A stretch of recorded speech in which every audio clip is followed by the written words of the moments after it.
देखिए, हमने बढ़ते हुए बच्चों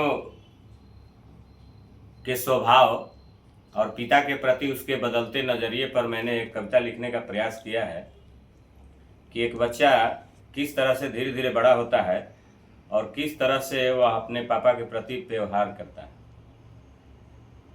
इस पर एक कविता है, इसको समझने का आप लोग प्रयास करेंगे। पापा होना कोई खेल नहीं है, पापा होना कोई खेल नहीं है, किसी भी पापा का कोई मेल नहीं है, किसी भी पापा का कोई मेल नहीं है। 5 साल का बेटा सोचता है, 5 साल का बेटा सोचता है पापा ही कुबेर है। 10 साल का बेटा सोचता है पापा बहुत भोले हैं, उन्हीं के पास कुबेर के झोले हैं। 15 साल का बेटा सोचता है पापा को वर्तमान का ज्ञान नहीं है। 15 साल का बेटा सोचता है कि पापा को वर्तमान का ज्ञान नहीं है, मैं जो कर रहा हूं इसका उन्हें भान नहीं है। 20 साल का बेटा सोचता है पापा एकदम बकवास है। 20 साल का बेटा सोचता है कि पापा एकदम बकवास हैं, पुराने ख्यालों के जन्मास हैं। 25 साल का बेटा सोचता है कि पापा एकदम सठिया गए हैं।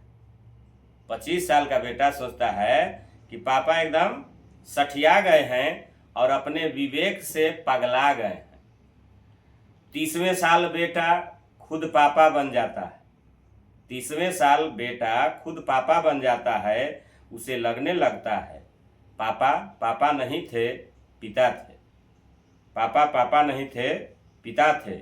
काश उनकी कथन मान लेते हम, काश उनकी कथन मान लेते हम।